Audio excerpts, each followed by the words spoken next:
Sir, അപ്പോൾ നമ്മുടെ just paid പ്രോജക്റ്റിലേക്ക് വരാം. നമ്മൾ ഈ പ്രോജക്റ്റ് അനലൈസ് ചെയ്യുന്ന സമയത്ത് നമ്മൾ കുറേ ഫോളോവേഴ്സിനോട് കുറച്ച് കാര്യങ്ങൾ ചോദിച്ചിട്ടുണ്ടായിരുന്നു. അപ്പോൾ അവർക്ക് കുറച്ച് ഡൗട്ട്സ് ഉണ്ട്. അതിൽ നിന്ന് നമുക്ക് തുടങ്ങാം. ഇങ്ങനെയുള്ള ഇൻവെസ്റ്റ്മെൻറ്റ് പ്രോജക്റ്റുകൾ നമ്മുടെ കേരളത്തിൽ ഒരുപാട് വന്നിട്ടുണ്ട്. അതിലൊന്നാണ് ആട് തേക്ക് മാഞ്ചി എന്ന് പറയുന്നത്. അപ്പം നമ്മളൊരു പുതിയ ഇൻവെസ്റ്റ്മെൻറ്റ് പ്ലാൻ കൊണ്ട് വരുമ്പോൾ തന്നെ ആൾക്കാർക്ക് ഒത്തിരി സംശയങ്ങൾ തോന്നാം. അതിനെപ്പറ്റി സാറിന് എന്താണ് പറയാനുള്ളത്? അതായത് ഇവിടെ പണ്ട് നടന്നൊരു സ്കാമാണ് ഈ ഒരു ആട് തേക്ക് മാഞ്ചി എന്നൊക്കെ പറഞ്ഞിട്ട്. ഇത് വ്യത്യസ്തങ്ങളായ സ്കാമുകളായിരുന്നു കേട്ടോ, ഒറ്റ സ്കാം അല്ലത്.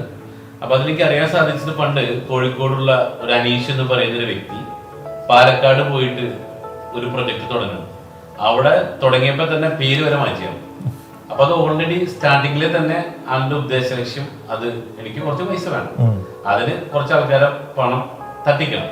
ആ ഉദ്ദേശ ലക്ഷ്യം അത് ആദ്യമേ തന്നെ നെഗറ്റീവ് ആയിരുന്നു. അങ്ങനെ പുള്ളി തുടങ്ങി, കുറെ പേരിന് ആ ഒരു പേരിൽ പൈസ വാങ്ങി, അതിൽ കുറെ പേര് ചതിക്കപ്പെട്ടു. അങ്ങനെ നിൽക്കുകയാണ് സത്യം പറഞ്ഞ കേരളം. പക്ഷെ ഇപ്പോഴും ഈ എന്ത് പറഞ്ഞാൽ ആളുകൾ പെട്ടെന്ന് ആ ഒരു ചിന്തന മനസ്സിലേക്ക് വരുന്നു.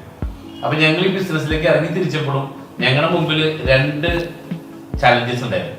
ഒന്ന്, ചന്ദനം എന്ന് കേൾക്കുമ്പോൾ തന്നെ ആളുകൾക്ക് ആദ്യം മുന്നിലേക്ക് ഓടി വരുന്ന ബ്രാൻഡ് അംബാസഡർ ഉണ്ട്, അതായത് വീരപ്പൻ അല്ലെ.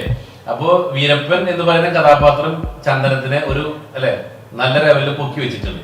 അപ്പൊ ഞങ്ങൾ ചിന്തിച്ചത്, എന്തുകൊണ്ടായിരിക്കും വീരപ്പൻ ഇവിടെ പല മരങ്ങളുണ്ട്, തേക്കുണ്ട്, പ്ലാവുണ്ട് അല്ലെ, പല മരങ്ങൾ ഉണ്ടായിട്ടും എന്തുകൊണ്ടായിരിക്കും ഈ ചന്ദനം തന്നെ മോഷ്ടിക്കാൻ കാരണം? അപ്പോൾ കാര്യം മനസ്സിലായി, ചന്ദനത്തിന് നല്ല റേറ്റ് ഉണ്ട് അല്ലെ. അത് ഞങ്ങൾക്ക് മനസ്സിലായി.